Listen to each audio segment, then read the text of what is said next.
Hello there, Kathy Brennan, helping you to look better, feel better, and do better. Well, this week's habit is make a habit of forgiveness.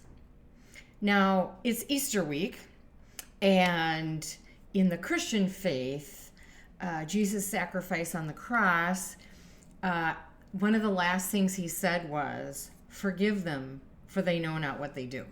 Which is just, I don't know, whether you're a Christian or not, this is kind of a interesting concept to think about someone who's hanging on a cross, being put to death for nothing he did wrong, to say, forgive them, for they know not what they do. So why is forgiveness so hard to give? Especially when you feel like you haven't done anything wrong. Well, it doesn't seem fair.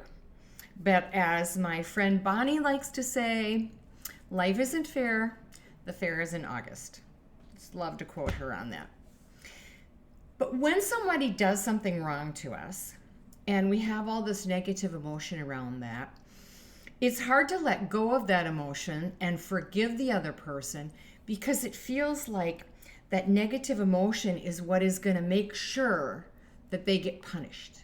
Like if I let go of that emotion, somehow it won't be fair and they won't get punished for what they've done.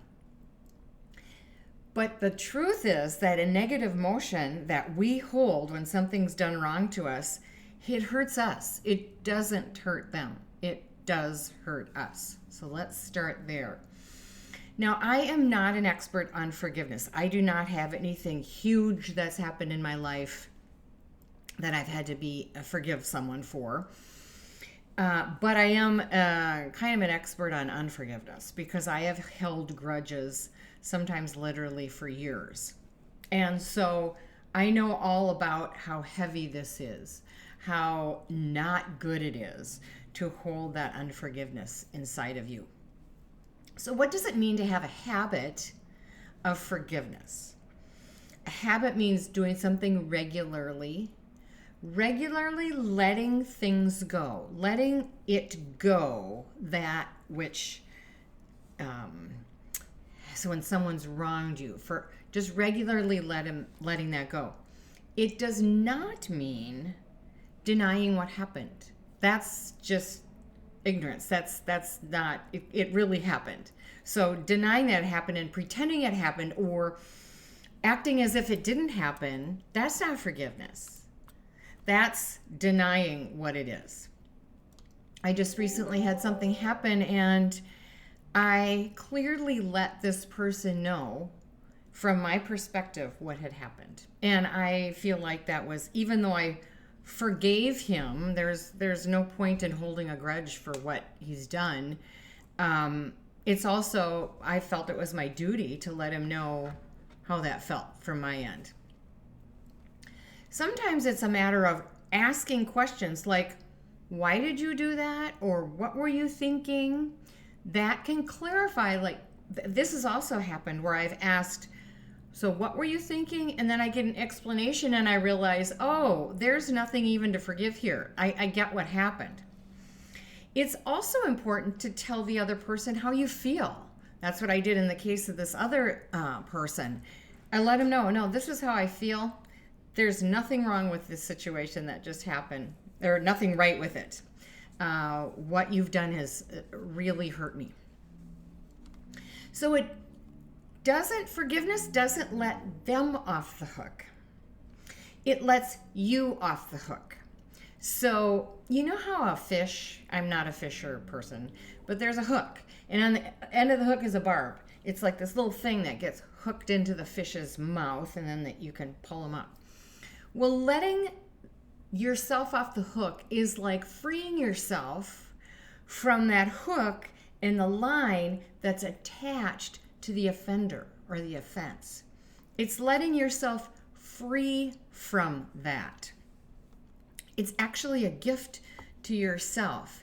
It is, no matter how long you hold on to that unforgiveness, no matter how right you are, it does not do anything to bring about justice. It just destroys your inside. And forgiving does not necessarily mean that you'll forget. Some offenses are too traumatic and too difficult that you will never forget them.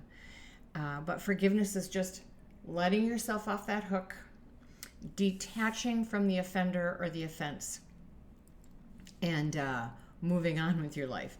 And when we do this, when you do it with the little things, then it gets easier when the big things come up. And certainly if you forgive in a big situation, it will be easier the next time when little things come up. So why is this a good habit, to make a habit of forgiveness? Well, then you don't have to live with the pain or the weight or the trauma or the memory as much as you can. You don't have to live with that pain, because we all think people do things wrong to us. That's the truth.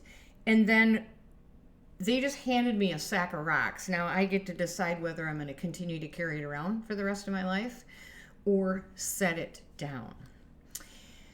When we go through these scenarios of forgiveness too, if someone does something wrong to us and we forgive, it makes us wiser. So I don't want you to walk away from a situation where you've forgiven someone the same place you were before they did it to you. So if someone steals money from you, you might forgive them, but don't lend them more money, or don't let them near your money, or don't let them do that again, because they've proven that they will steal from you.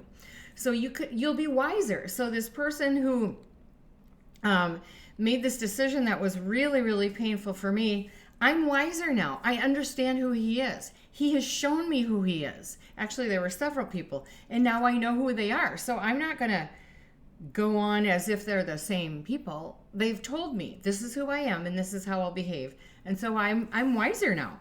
And I'm wiser about I'm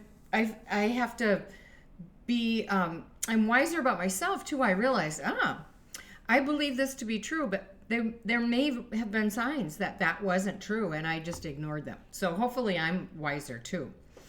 That unforgiveness is heavy and it's not worth carrying around. That's why this is a good habit. It is possible to forgive. I know it is not easy, but sort of like these habits, it's harder to live with unforgiveness than forgiving. It's possible. You can do this. So how can you form this habit? Well, again, like I talked about, if you do it in the little things, then when the big things come along, you'll be better at it.